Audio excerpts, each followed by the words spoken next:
बहुत ही आदर और आत्मीयता के साथ आज हम चर्चा कर रहे हैं एक ऐसी पत्रिका की जो केवल कागज़ों पर शब्द नहीं रचती, बल्कि एक सोच, एक संस्कार और एक साहित्यिक परंपरा को जिंदा रखती है। यह केवल एक पत्रिका नहीं, यह एक अभियान है, लिखने को जीने का हिस्सा बनाने का और अभिव्यक्ति को रोज़मर्रा की ज़रूरत का रूप देने का। नाम है चंद्रदीप्ति। आज से 7 वर्ष पहले वह सपना साकार हुआ जिसका बीज कई समय से हृदय के एक कोने में अंकुरित हो रहा था। सपना था कि लिखना केवल लेखकों तक सीमित न रह जाए, बल्कि स्कूल के बच्चों से लेकर गांव शहर के आम लोगों तक पहुंचे। और उस सपने की ही खूबसूरत परिणति है यह अर्धवार्षिक पत्रिका चंद्रदीप्ति, जो हर 6 महीने में एक बार आती है, पर हर पंक्ति में दिल को छू जाती है। आज हम जिस चंद्रदीप्ति की बात कर रहे हैं वह सिर्फ एक छपी हुई पुस्तक नहीं है, बल्कि एक विचार है, एक अभियान है, एक सतत यात्रा है जिसे कुछ सरल, संवेदनशील और साहित्य प्रेमियों ने शुरू किया था। इन्हें यह बात बहुत अंदर से चुभती थी कि हमारे स्कूल में पढ़ने लिखने का सारा जोर सिर्फ उत्तर पुस्तिकाओं तक सीमित रह गया। भावनाएं, संवेदनाएं, कल्पनाएं, इनका कोई मंच नहीं।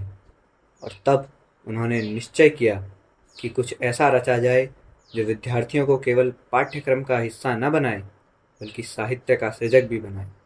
इसी सोच से जन्म हुआ चंद्रदीप्ति का। चंद्रदीप्ति कोई कॉरपोरेट प्रोजेक्ट नहीं, यह है एक शिक्षक की अपने समाज के प्रति जिम्मेदारी का जीवंत प्रमाण। यह पत्रिका उन आवाज़ों को मंच देती है जिन्हें अक्सर अनसुना कर दिया जाता था। बच्चों की डायरी के कोने में लिखी कविताएं, ग्रामीण महिलाओं के अनुभव, शिक्षकों के चिंतन और नई पीढ़ी की सोच। इसकी भाषा, इसका कलेवर, इसका स्वरूप, सब कुछ आत्मीयता से भरा हो। कोई बनावटीपन नहीं, कोई आडंबर नहीं, बस सच्चे शब्द, सच्चे विचार और सच्ची संवेदनाएं। बहुत से लोग लिखते हैं, बहुत से लोग पढ़ते हैं, पर कुछ लोग होते हैं जो लिखने और पढ़ने के बीच एक सेतु बनाते हैं। चंद्रदीप्ति ऐसी ही सोच, कल्पना और त्याग से निर्मित एक सेतु है।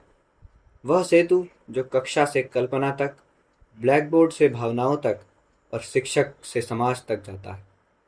यह पत्रिका उन लोगों के लिए है जिनके पास कहने को तो बहुत कुछ है, पर कहने का कोई माध्यम नहीं। यह मंच है उन ग्रामीण छात्राओं के लिए जो पहली बार कुछ लिखती हैं, उन शिक्षकों के लिए जो पठन पाठन से आगे बढ़कर चिंतन और मनन करना चाहते हैं, उन साहित्यकारों के लिए जो समाज को अपने शब्दों के माध्यम से सही दिशा देना चाहते हैं, और उन पाठकों के लिए जो अखबारों की खबरों से अलग कुछ पढ़ना चाहते हैं, कुछ सच्चा, कुछ सुंदर, कुछ ऐसा जो भीतर तक उतर जाए। चंद्रदीप्ति में आपको मिलेगी बचपन की मासूम स्मृतियाँ, यौवन की बेचैन कविताएं, गांव के जीवन की सादगी और शहर की जटिलताओं पर सूक्ष्म दृष्टि। यह पत्रिका किसी एक विधा तक सीमित नहीं है।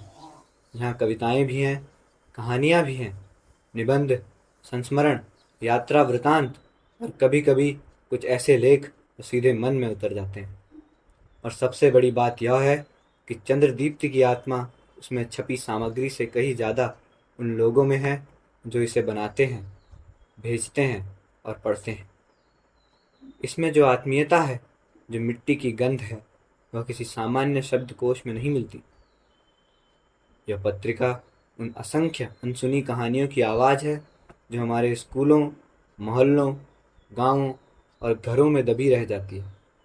यह एक कोशिश है लिखने को आदत बनाने की, पढ़ने को आनंद बनाने की और साहित्य को जीवन का सहचर बनाने की।